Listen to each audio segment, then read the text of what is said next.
ધોરણ 8 વિષય સામાજિક વિજ્ઞાન પાઠ 11 ખેતીનો વિકાસ માટે સિંચાઈની પદ્ધતિઓ, જંતુનાશક, નહેર, ખેતી તલાવડી એ ખૂબ જ જરૂરી છે.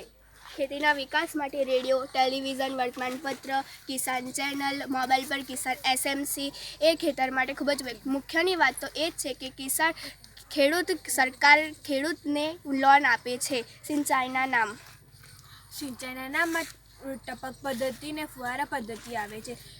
પાણીની બચત કરવા માટે ટપક પદ્ધતિ અને ફુવારા પદ્ધતિનો ઉપયોગ થાય છે. સિંચાઈની પદ્ધતિ આ બે પદ્ધતિ છે, આધુનિક પદ્ધતિ છે. અને પદ્ધતિનો ઉપયોગ કરવાથી શું ફાયદો થાય છે? પાણીની બચત થાય છે. ચેકડેમથી ઝરણા કે વહેતું પાણી વહી જતું અટકાય તેને આગળ પાકો બંધ બાંધવામાં આવે છે. તેને ચેકડેમ કહે છે. ચેકડેમ પદ્ધતિ કૂવા અને બોરના તળ ઊંચા આવે છે. સિંચાઈની આધુનિક પદ્ધતિ બે છે. બે પદ્ધતિ હમણાં વાત કરી ને આપણે, ટપક પદ્ધતિ અને ફુવારા પદ્ધતિ, એ બે પદ્ધતિ છે. જંતુનાશક એ ખેતર માટે ઉપયોગમાં આવતા નથી, કારણ કે તેનાથી ખેતીના પાક બગડે છે. તેને દૂર કરવા માટે લીમડો, કરચ, મહુડો, તુલસી, રતનજોત વગેરેના ઉપયોગમાં લેવાય છે. એટલે જંતુનાશકો છે એ કેવા છે? કુદરતી જંતુનાશક છે. વનસ્પતિના પાનમાંથી પણ આપણે જંતુનાશક તૈયાર કરી શકીએ છીએ. અને ઝેરી જંતુનાશકનો ઉપયોગ કરવા કરતાં આપણી રીતે બનાવેલા કુદરતી જંતુનાશકનો ઉપયોગ કરવાથી એ આપણા સ્વાસ્થ્ય માટે હાનિકારક બનતા નથી. એટલા માટે જંતુનાશક આપણે જાતે બનાવીને તૈયાર કરવા જોઈએ. ગુજરાતમાં સરદાર સરોવર ધરોઈ યોજના જેવી અન્ય મહત્વની સિંચાઈ યોજનાઓ છે. ગુજરાતની સૌથી મોટી નહેર યોજના કઈ છે? નર્મદા સરદાર સરોવર યોજના. ખેતરમાં ઢોળાયેલ જમીનના શેડા પર બનાવવામાં આવે છે, જેમાં વરસાદના પાણીનો સંગ્રહ કરવામાં આવે છે.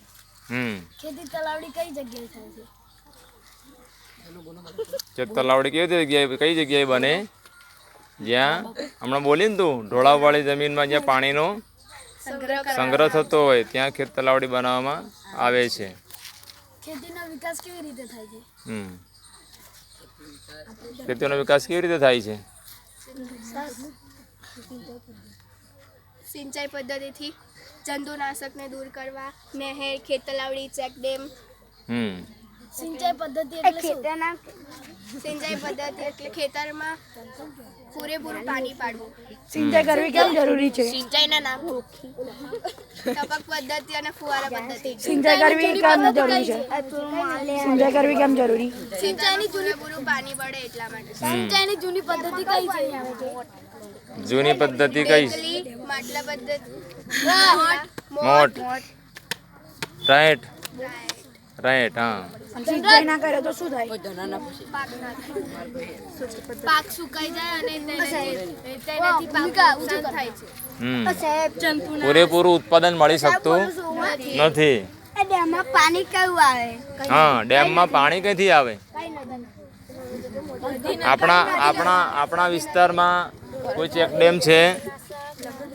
ચેકડેમ એટલે નદી ઉપર, આપણી કુણ નદીની ઉપર વડ છે, ત્યાં પાળો બાંધીને બનાવેલો છે, એને શું કહેવાય? ચેકડેમ. એવું દરેક નદીની ઉપર ચેકડેમ બનાવવામાં આવે.